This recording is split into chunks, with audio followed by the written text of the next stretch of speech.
The English longbow, also called the Welsh longbow, is a powerful type of medieval longbow about 6 ft long used by the English and Welsh for hunting and as a weapon in medieval warfare. English use of longbows was effective against the French during the Hundred Years' War, particularly at the start of the war in the battles of Sluys, Crécy, and Poitiers, and perhaps most famously at the Battle of Agincourt. They were less successful after this, with longbowmen having their lines broken at the Battle of Verneuil, and being completely routed at the Battle of Patay when they were charged before they had set up their defensive position. The term English, or Welsh longbow is a modern usage to distinguish these bows from other longbows, though in fact identical bows were used across northern and western Europe. The earliest longbow known from England, found at Ashcott Heath, Somerset, is dated to 2665 BC. But no longbows survive from the period when the longbow was dominant, probably because bows became weaker, broke and were replaced, rather than being handed down through generations. More than 130 bows survive from the Renaissance period, however. More than 3,500 arrows and 137 whole longbows were recovered from the Mary Rose, the ship of Henry VIII's navy that sank at Portsmouth in 1545. Description: Length. A longbow must be long enough to allow its user to draw the string to a point on the face or body, and the length therefore varies with the user. In continental Europe it was generally seen as any bow longer than 1.2 am. The Society of Antiquaries says it is of 5 or 6 feet in length. Richard Bartlett, of the Royal Artillery Institution, said that the bow was of yew, 6 feet long, with a 3-foot arrow. Gaston Phoebus, in 1388, wrote that a longbow should be of yew or boxwood, 70 inches, 1.8 am, between the points of attachment for the cord. Historian Jim Bradbury said they were an average of about 5 feet and 8 inches. All but the last estimate were made before the excavation of the Mary Rose, where bows were found ranging in length from 1.87 to 2.11 am with an average length of 1.98 am. Draw weights. Estimates for the draw of these bows varies considerably. Before the recovery of the Mary Rose, Count M. Mildmay Stainer, recorder of the British Longbow Society, estimated the bows of the medieval period drew 90 euro 110 pounds force, maximum, and Mr. W. F. Patterson, chairman of the Society of Archer Antiquaries, believed the weapon had a supreme draw weight of only 80 euro 90 pound force. Other sources suggest significantly higher draw weights. The original draw forces of examples from the Mary Rose are estimated by Hardy at 150 euro 160 pound force at a 30-inch draw length. The full range of draw weights was between 100 euro 185 pound force. The 30-inch draw length was used because that is the length allowed by the arrows commonly found on the Mary Rose. A modern longbow's draw is typically 60 pound force or less, and by modern convention measured at 28 inches.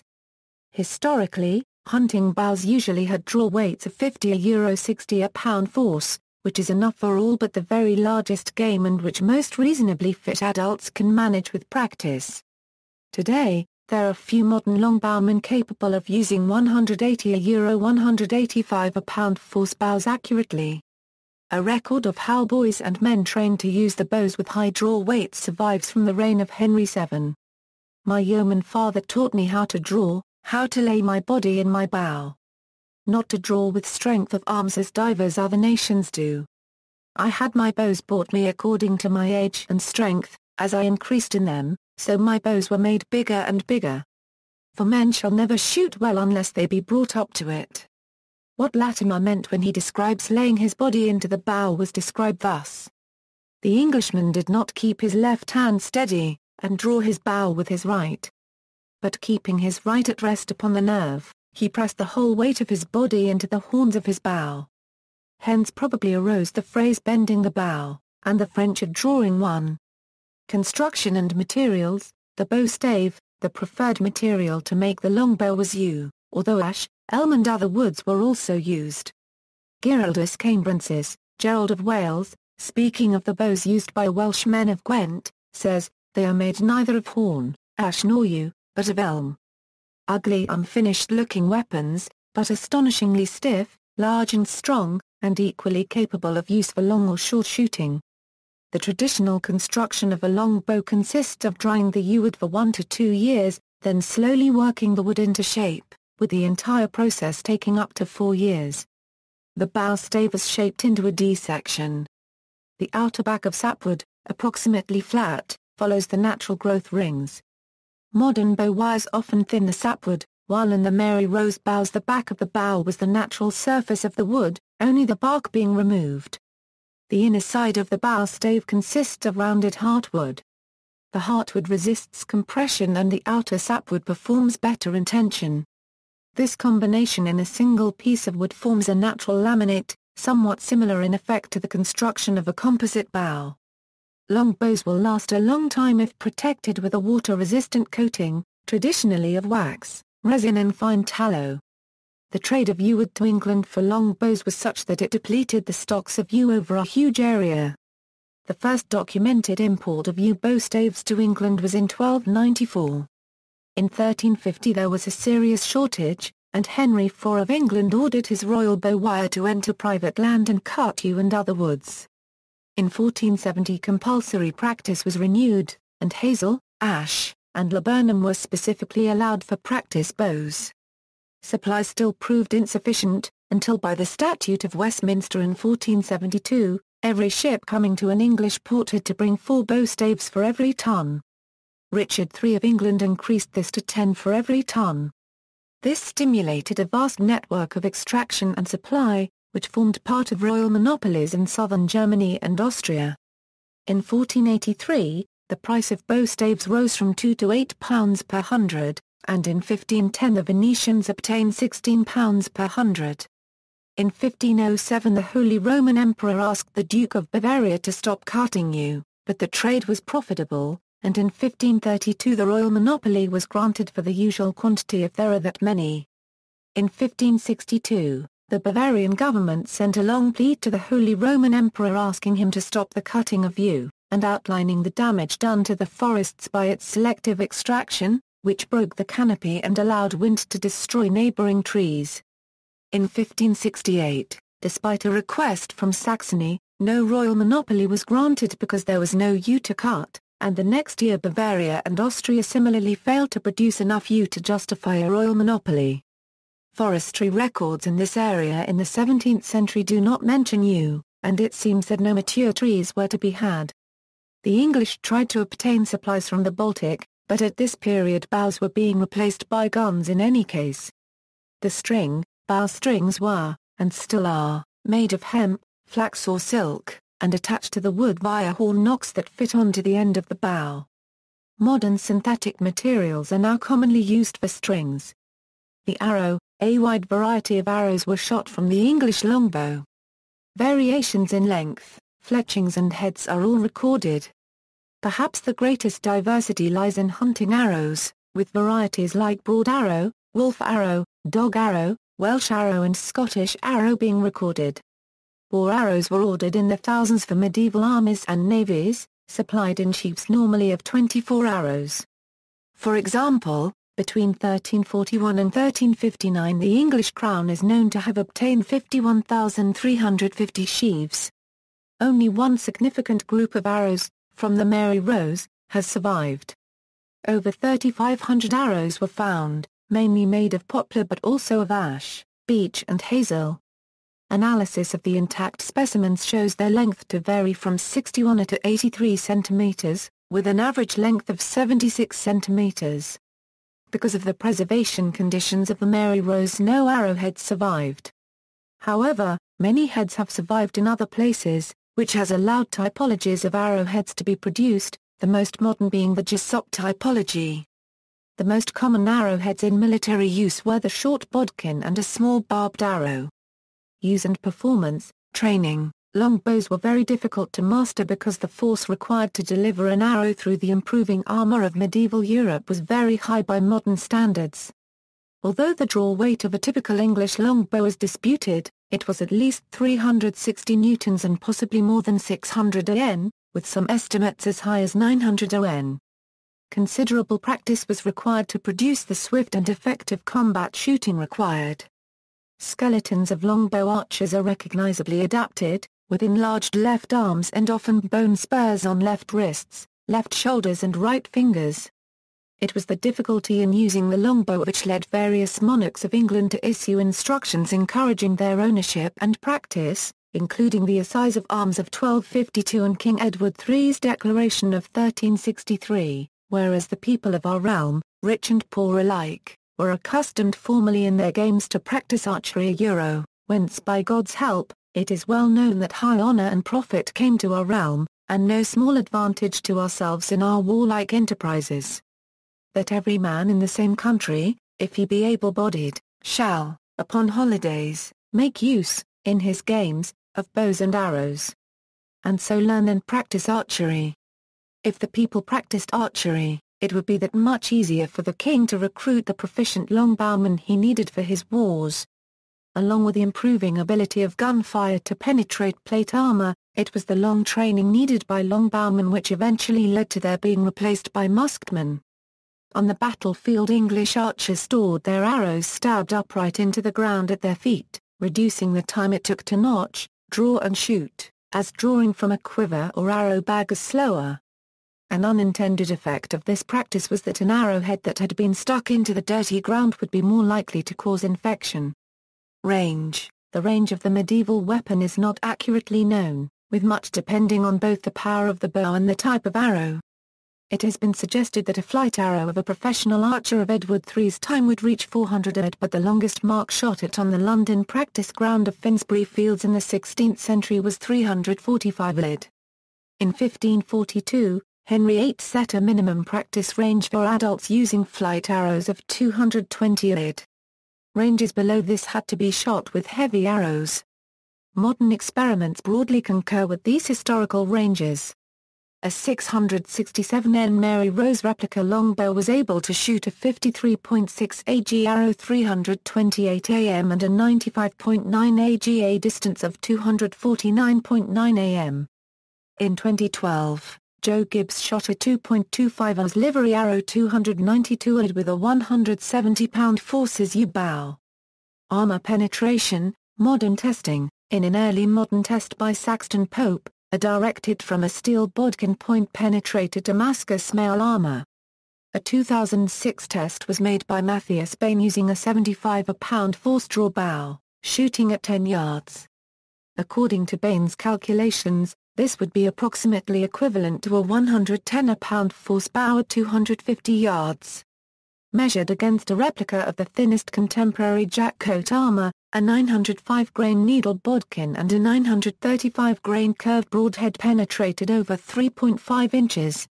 Against high-quality riveted mail, the needled bodkin and curved broadhead penetrated 2.8. Against a coat of plates, the needled bodkin achieved 0.3 inches penetration. The curved broadhead did not penetrate but caused 0.3 inches of deformation of the metal. Results against plate armor of minimum thickness were similar to the coat of plates, in that the needled bodkin penetrated to a shallow depth, the other arrows not at all. In Bain's view, the plate armor would have kept out all the arrows if thicker or worn with more padding. Other modern tests described by Bain include those by Williams, Robert Hardy's tests, and a primitive archer test which demonstrated that a longbow could penetrate a plate armor breastplate. However, the primitive archer test used a 160-pound force longbow at very short range, generating 160 joules, so probably not representative of battles of the time. In 2011, Mike Loades conducted an experiment in which short bodkin arrows were shot at a range of 10 yards by bows of 140 pounds force. The target was covered in a riveted mail over a fabric armor of deerskin over 24 linen layers. While most arrows went through the mail layer, none fully penetrated the textile armor. The experimenters, however, concluded that a long bodkin arrow would have penetrated through this armor combination. Even so, Loades cautions that this experiment did not reflect normal combat ranges and used powerful bows, so may not be typical of battlefield performance. Other research has also concluded that later medieval armor, such as that of the Italian city-state mercenary companies, was effective at stopping contemporary arrows. Contemporary accounts, Gerald of Wales commented on the power of the Welsh longbow in the 12th century. In the war against the Welsh, one of the men of arms was struck by an arrow shot at him by a Welshman. It went right through his thigh, high up, where it was protected inside and outside the leg by his iron cuirasses, and then through the skirt of his leather tunic. Next it penetrated that part of the saddle which is called the alva or seat. And finally it lodged in his horse, driving so deep that it killed the animal. Archery was described by contemporaries as ineffective against plate armor in the Battle of Neville's Cross, the Siege of Bergerac, and the Battle of Poitiers. Such armor became available to European knights of fairly modest means by the late 14th century, though never to all soldiers in any army. Strickland and Hardy suggest that even at a range of 240 yards heavy war arrows shot from bows of poundages in the mid to upper range possessed by the Mary Rose bows would have been capable of killing or severely wounding men equipped with armor of wrought iron. Higher quality armor of steel would have given considerably greater protection, which accords well with the experience of Oxford's men against the elite French vanguard at Poitiers in 1356, and des Ursins' statement that the French knights of the first ranks at Agincourt, which included some of the most important nobles, remained comparatively unhurt by the English arrows.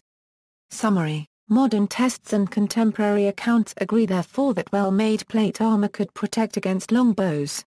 However, this did not necessarily make the longbow ineffective. Thousands of longbowmen were deployed in the English victory at Agincourt against plate-armored French knights in 1415. Clifford Rogers has argued that while longbows might not have been able to penetrate steel breastplates at Agincourt, they could still penetrate the thinner armor on the limbs. Most of the French knights advanced on foot but, exhausted by walking across wet muddy terrain in heavy armor and during a terrifying hail of arrow shot, they were overwhelmed in the melee. Less heavily armored soldiers were more vulnerable than knights.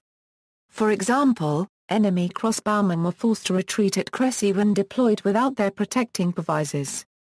Horses were generally less well protected than the knights themselves. Shooting the French knights' horses from the side is described by contemporary accounts of the Battle of Poitiers, and at Agincourt John Keegan has argued that the main effect of the longbow would have been in injuring the horses of the mounted French knights. Shooting rate: a typical military longbow archer would be provided with between 60 and 72 arrows at the time of battle. Most archers would not shoot arrows at maximum rate, as it would exhaust even the most experienced man. With the heaviest bows, a modern warbow archer does not like to try for more than 6 a minute. Not only do the arms and shoulder muscles tire from the exertion, but the fingers holding the bowstring become strained. Therefore, actual rates of shooting in combat would vary considerably. Ranged volleys at the beginning of the battle would differ markedly from the closer, aimed shots as the battle progressed and the enemy neared. Arrows were not unlimited, so archers and their commanders took every effort to ration their use to the situation at hand. Nonetheless, resupply during battle was available. Young boys were often employed to run additional arrows to longbow archers while in their positions on the battlefield. The longbow was the machine gun of the Middle Ages, accurate, deadly, possessed of a long range and rapid rate of fire. The flight of its missiles was likened to a storm. This rate was much higher than that of its Western European projectile rival on the battlefield, the crossbow. It was also much higher than the standard early firearms, although the lower training requirements and greater penetration of firearms eventually led to the longbow falling into disuse. Treating arrow wounds: the only way to remove an arrow cleanly was to tie a piece of cloth soaked in water to the end of it and push it through the victim's wound and out the other side. This was extremely painful. There were specialized tools used in the medieval period to extract arrows from places where bone prevented the arrow being pushed through. Prince Hal, later Henry V, was wounded in the face by an arrow at the Battle of Shrewsbury. The royal physician John Bradmore had such a tool made, which consisted of a pair of smooth tongs. Once carefully inserted into the socket of the arrowhead, the tongs screwed apart till they gripped its walls and allowed the head to be extracted from the wound. Prior to the extraction, the hole made by the arrow shaft had been widened by inserting larger and larger dowels of elder pith wrapped in linen down the entry wound.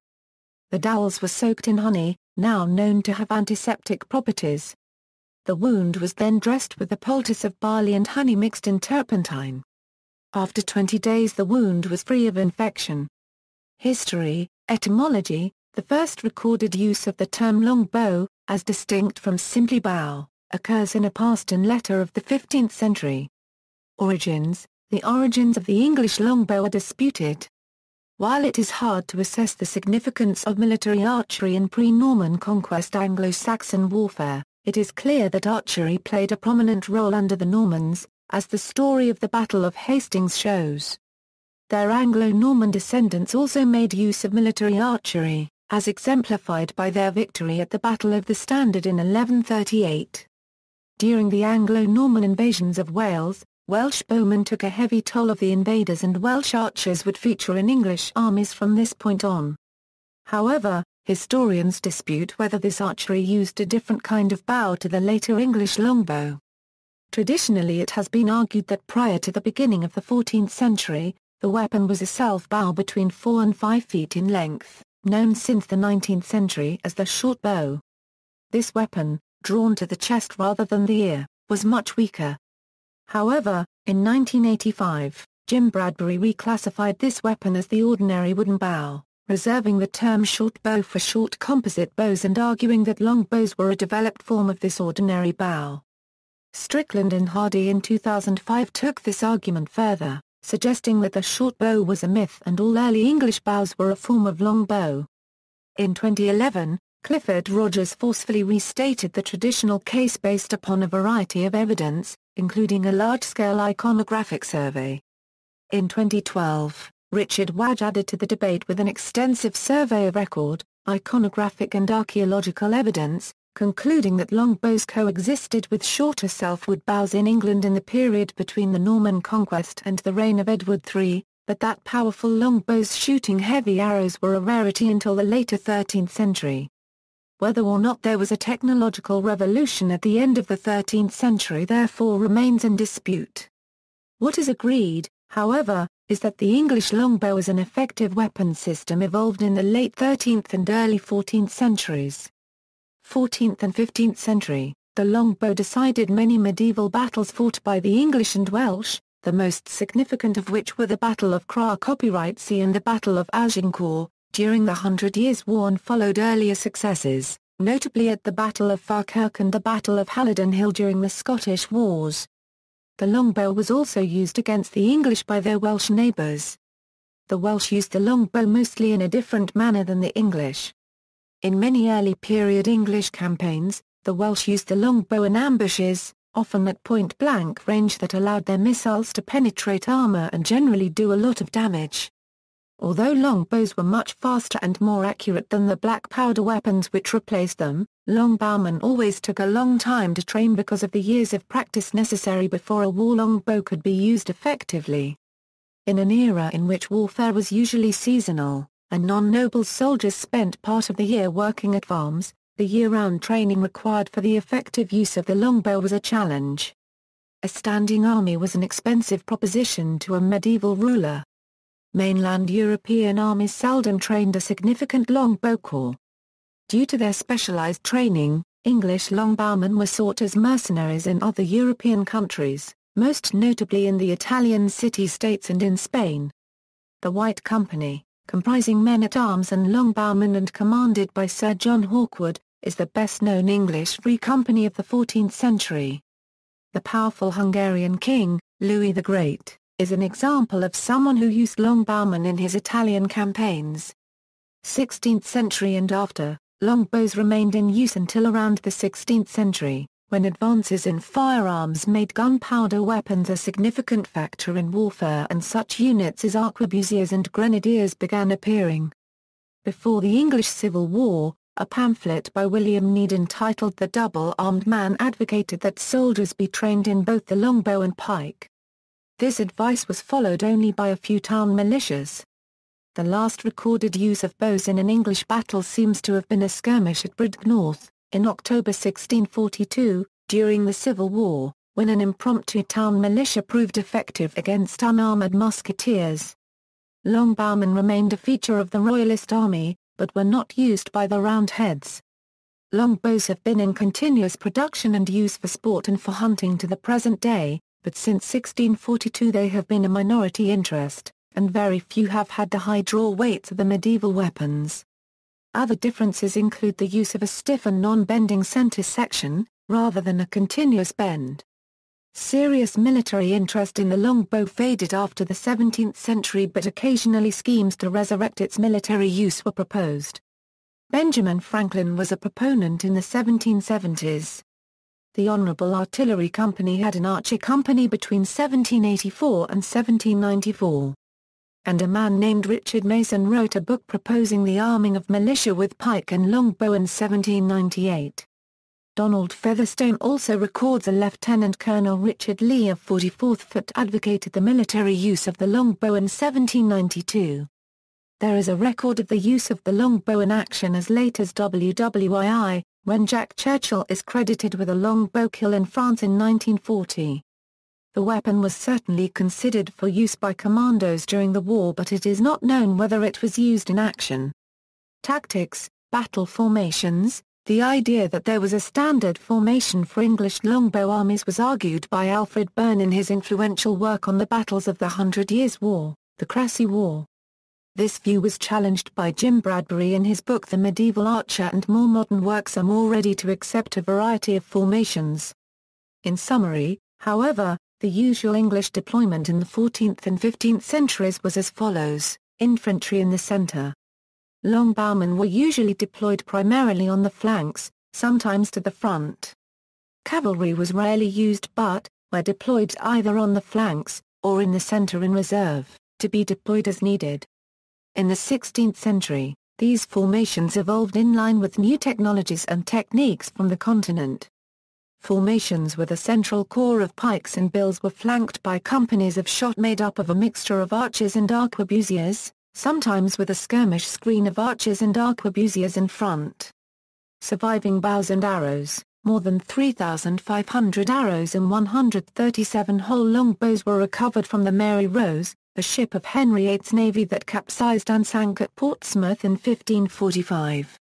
It is an important source for the history of the longbow, as the bows, archery implements and the skeletons of archers have been preserved. The bows range in length from 1.87 to 2.11 am with an average length of 1.98 am. The majority of the arrows were made of poplar, others were made of beech, ash and hazel. Draw lengths of the arrows varied between 61 and 81 cm, with the majority having a draw length of 76 cm. The head would add 5 to 15 cm depending on type, though some do euro 4.5 cm must be allowed for the insertion of the shaft into the socket. The longbows on the Mary Rose were in excellent finished condition.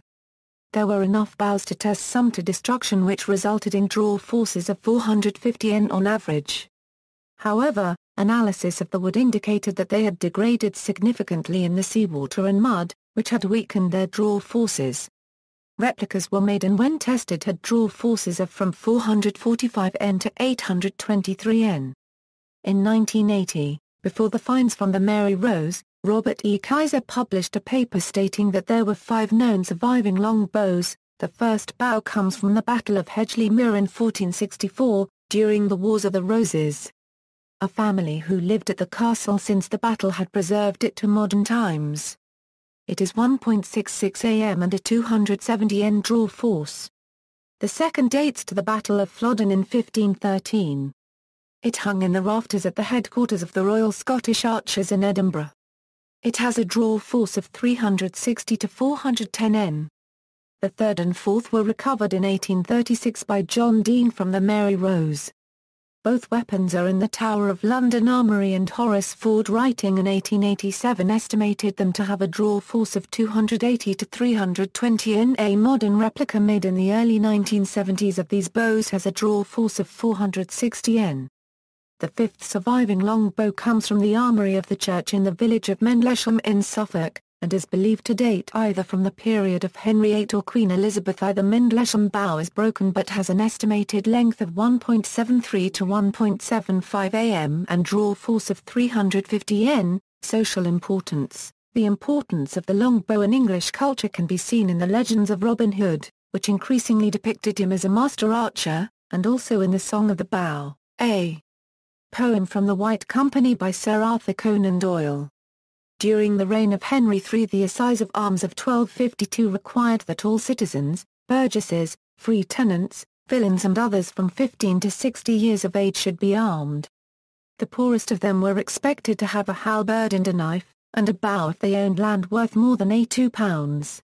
This made it easier for the king to raise an army, but also meant that the bow was a weapon commonly used by rebels during the Peasants' Revolt. From the time that the yeoman class of England became proficient with the longbow, the nobility in England had to be careful not to push them into open rebellion. It has been conjectured that yew trees were commonly planted in English churchyards to have readily available longbow wood. See also, archery, infantry in the Middle Ages, notes. References, Anne Zadewski, Stanislaw, 1954. Military Organization and Society. ISBN A978-0-415-17680-4, Bacon, Edward. Archaeology, Discoveries in the 1960s. New York, Praeger. ISBN A0-304-93635-9, Bennett, Matthew. The Development of Battle Tactics in the 100 Years' War. In Curry, Anne. Hughes, Michael L. Armies, and Fortifications in the 100 Years' War. Woodbridge, England, Boydell Press ppA 1 €20. ISBN A0-85115-365-8, Bradbury, Jim. The Medieval Archer. The Boydell Press. ISBN A0-85115-194-9, Barker, Juliet. Agincourt, Henry V. and the Battle That Made England. Little, Brown and Company. ISBN A0-316-01503-2, Byrne, A.H., 1955. The Crécy War. London, Greenhill Books ppA 37 €39. ISBN A1-85367-081-2, Conan Doyle, Arthur. The White Company. Project Gutenberg, Featherstone, Donald, 1967. Bowmen of England. London, New English Library. ISBN A9780450016264, Hargander, F.U., A History. Sutton Publishing. ISBN A978-0-7509-4597-4, Heath, for example Archer Military History. London, Osprey.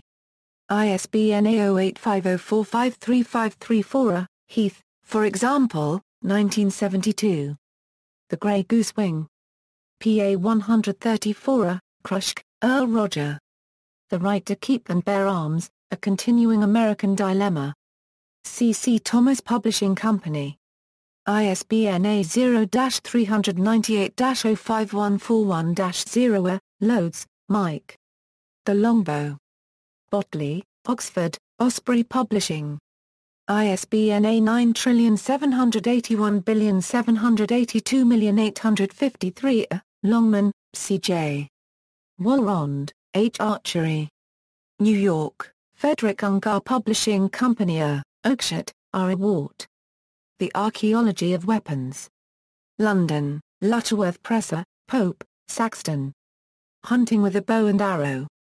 Project Gutenberg. Booker, Rob Arrow, Christopher. The Scottish and Welsh Wars, 1250 €1400. Men-at-Arms. London, Osprey. ISBN A0-85045-542-1, Strickland, Matthew. Hardy, Robert. The Great Warbow, From Hastings to the Mary Rose. Sutton Publishing. ISBN A0-7509-3167-1, Trevelyan, G. M. English Social History. A Survey of 6 Centuries. Chaucer to Queen Victoria. Longman. ISBN A978-1-4437-0, 2095-3 Wadge, Richard. Arrow Storm. Stroud, Spellmount PPA 160 €1. ISBN A978-1-86227-388-7 Wadge, Richard. Archery in Medieval England, Who Were the Bowmen of Crécy? Stroud, Gloucestershire, History Press Limited PPA 211 €212. ISBN A9780752465876 Journals, Cummins, Josephine. Saving Prince Hal, Maxillofacial Surgery, 1403 inches. Dental History Magazine. ISNA 1756-1728. Retrieved August 19, 2012. Kaiser, Robert E. Medieval Military Surgery. Medieval History Magazine 1. Kaiser, Robert E. The Medieval English Longbow. Journal of the Society of Archer Antiquaries 23. Rogers, Clifford J. The Development of the Longbow in Late Medieval England and Technological Determinism. Journal of Medieval History 37. Other, Bain, Matthias. English Longbow Testing Against Various Armour circa 1400 inches. Retrieved August 2004. Coe, Will. How They Did Affright the Air at Agincourt. Daily Telegraph. Levick, Ben. They Didn't Have Bows, Did They? Regia Anglorum Publications 2002. Staff. The Ship a Euro Armament a Euro Bows. The Mary Rose Trust PPA 6, 7. Further reading, books, Auden, Thomas. Memorials of Old Shropshire. Read Books. ISBN A1-4097-6478-8. Lee, Steve. A.L., 1992, Ham, Jim, ed., The Traditional Bowwise Bible 1, The Leon Press, ISBN A1-59921-453-9. Aspel, G. Frederick. A.L., 1993, Ham, Jim, ed., The Traditional Bowwise Bible 2, The Leon Press, ISBN A1-58574-086-1. Baker, Tim. A.L., 1994, Ham, Jim, ed., The Traditional Bowwise Bible 3, The Leon Press, ISBN A1-58574-087. Zan, Lee, Steve.